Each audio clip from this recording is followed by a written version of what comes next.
Okey, baiklah cikgu nak terangkan tentang kegunaan nombor positif dan nombor negatif ni pada kehidupan seharian awak lah.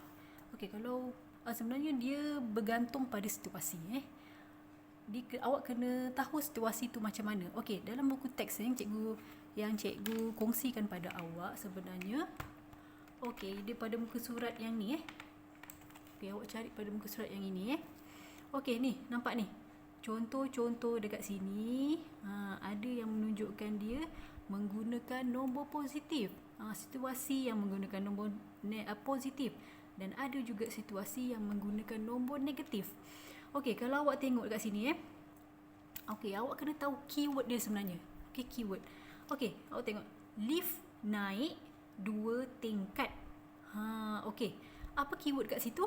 Keywordnya ialah naik. Okey, naik ni menunjukkan dia ialah positif. Jadi kalau kita nak tulis sebagai nombor, dia inilah dia. Kalau sebagai nombor, dia akan jadi positif 2 atau hanya tulis 2 sahaja. Okey, maksudnya menunjukkan lift itu naik.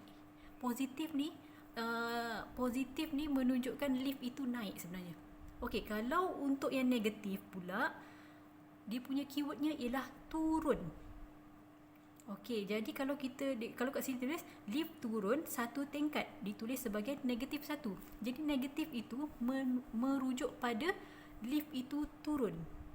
Okey, jadi kat sini ada perkataan-perkataan yang berkait rapat dengan positif, ada yang berkait rapat dengan negatif.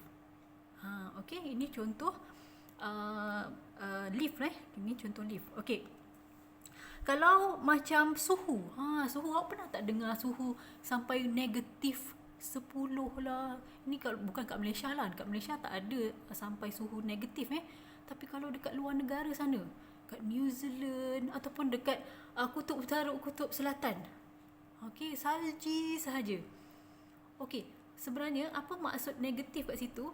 Negatif tu maksudnya berada di bawah takat beku. Di bawah takat beku ais. Okey. Ini kalau cikgu cakap ni dah masuk sains pula kan. Takat beku ais apa dia?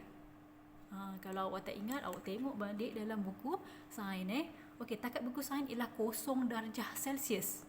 Tapi kalau bawah lagi daripada 0 tu, iaitu nombor negatif lah, negatif 2, negatif 10.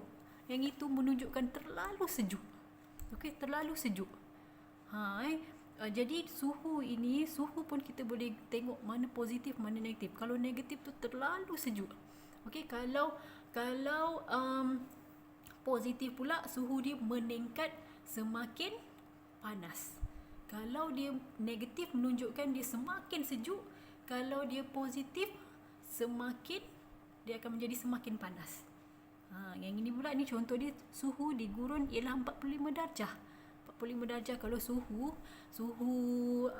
dunia ni memang 45 darjah tu sangat panas sebenarnya Kalau kita kat Malaysia ni berapa kat ni suhu kita cuba cari kalau kat Malaysia suhu kita ada berapa? Adakah negatif suhu kat Malaysia? Okey, pergi cari. Positif ke negatif suhu di Malaysia Jadi kalau 45 darjah ni, okey, jadi 45 darjah menunjukkan okey, ditulis sebagai positif 45 atau 45 sahaja. Jadi bermaksud bila dia positif maksudnya panas lah Sama juga dengan suhu air mendidih.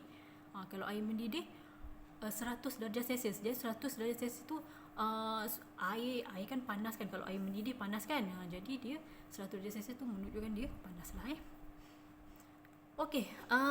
Yang ini tadi cikgu dah bagi contoh tadi kan. Kutub utara, kutub selatan yang ada salji aja. Suhu glasier. Glasier ni bermaksud apa? Air yang menjadi ais ialah 10 darjah Celsius di bawah 0 darjah Celsius. Awak faham tak? Bermaksudnya sebenarnya 0 tu bukanlah permulaan nombor. Maksudnya 0 tu sebenarnya berada di tengah-tengah sebenarnya Jadi di bawah 0 bermaksud ada lagi nombor, iaitu nombor negatif sebenarnya. Okey, tak apa, yang itu nanti cikgu akan terangkan di pembelajaran seterusnya lah Okey, baiklah, yang ini cikgu harap awak awak boleh faham tentang situasi yang diberi dan yang mewakili yang apa, maksudnya situasi itu mewakili nombor positif ke ataupun situasi ini mewakili nombor negatif. Okey. Okey.